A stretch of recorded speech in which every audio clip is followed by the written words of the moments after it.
Assalamualaikum warahmatullahi wabarakatuh. Perkenalkan, nama saya Reza Ritya Maulana dengan NPM 2434025361. Pada kesempatan kali ini saya akan mempresentasikan hasil studi kelayakan bisnis dengan objek penelitian UMKM Fly Chicken, yaitu usaha kuliner yang bergerak di bidang penjualan ayam goreng crispy dan nasi ayam. Dalam presentasi ini saya akan membahas beberapa aspek kelayakan, mulai dari pasar dan pemasaran, teknis, operasional, manajemen, hukum, lingkungan, keuangan, sampai risiko dan rekomendasi pengembangan usaha. Fly Chicken merupakan UMKM kuliner yang menggunakan konsep gerobak atau booth dan menjual ayam crispy serta nasi ayam. Berdasarkan hasil wawancara, penjualan pada hari biasa berada di kisaran 60 sampai 80 porsi per hari, sedangkan pada akhir pekan bisa mencapai lebih dari 100 porsi. Harga produk berada di kisaran Rp13.000 sampai dengan Rp18.000 per porsi, sehingga target pasarnya cukup luas, terutama pelajar, mahasiswa, pekerja, dan masyarakat sekitar. Dari omset pada hari biasa diperkirakan sekitar Rp900.000 sampai dengan Rp1,2 juta per hari dan dapat meningkat pada akhir pekan. Selanjutnya adalah aspek pasar dan pemasaran.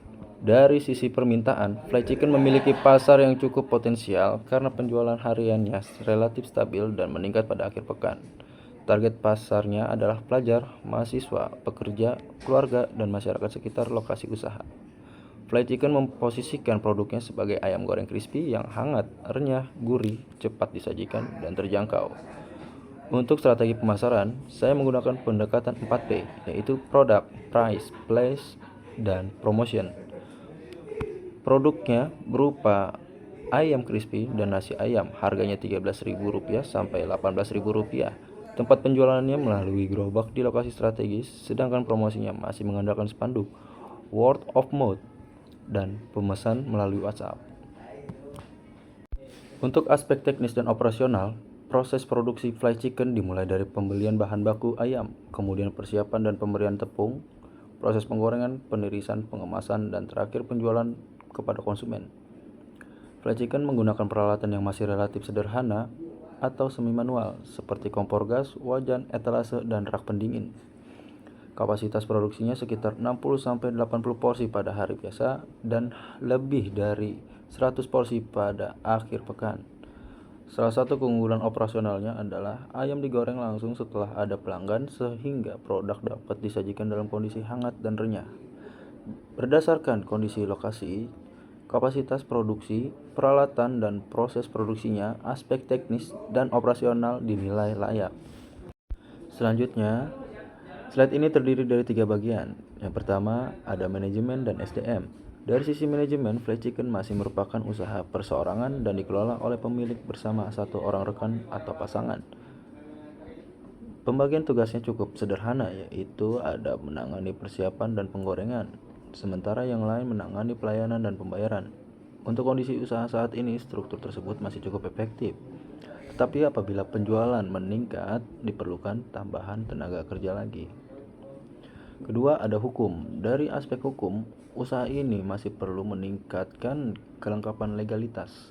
Beberapa yang perlu diperhatikan adalah NIB, PIRT atau izin usaha kuliner, sertifikasi halal, dan pendaftaran merek. Hal ini menjadi semakin penting apabila Fly Chicken nantinya ingin membuka cabang. Dan yang ketiga, ada lingkungan.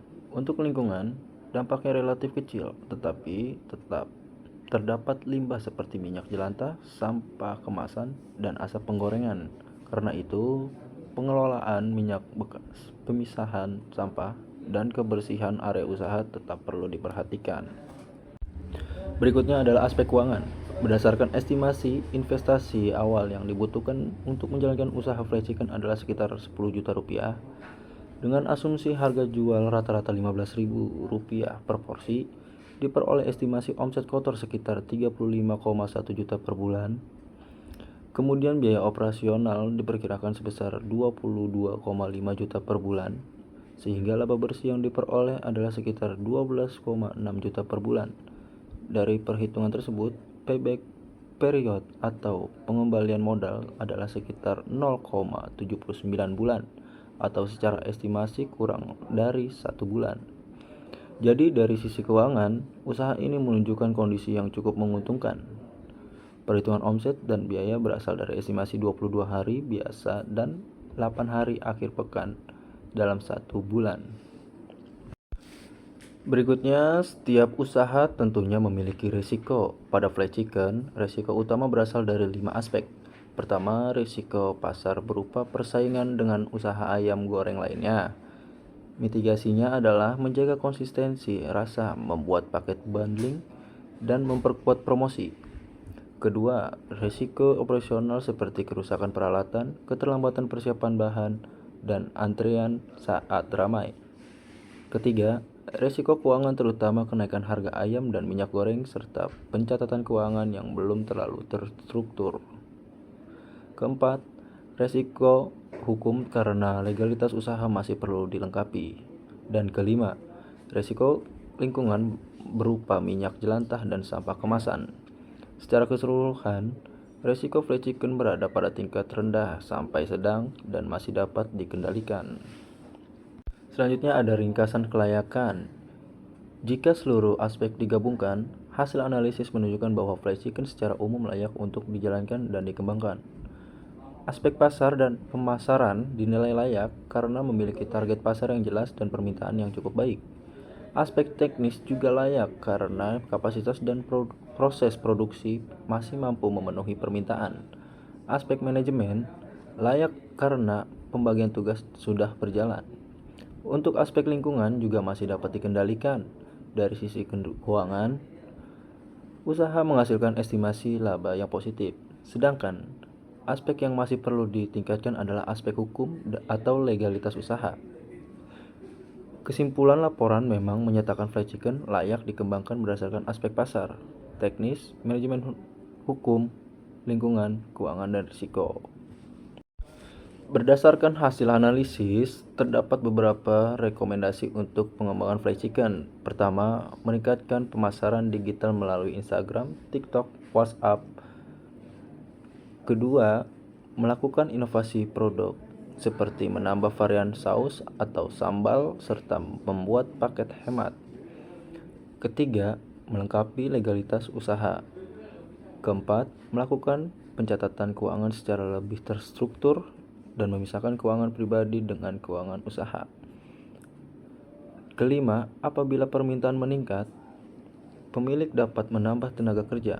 Dan terakhir, pembukaan gerobak atau cabang baru dapat dilakukan secara bertahap setelah kondisi keuangan dan permintaan benar-benar mendukung. Rekomendasi tersebut sesuai dengan bagian pengembangan pemasaran, produk, legalitas, keuangan, SDM, dan cabang dalam laporan. Sebagai kesimpulan, berdasarkan analisis yang telah dilakukan, fried chicken dinilai layak untuk dijalankan dan memiliki prospek untuk dikembangkan.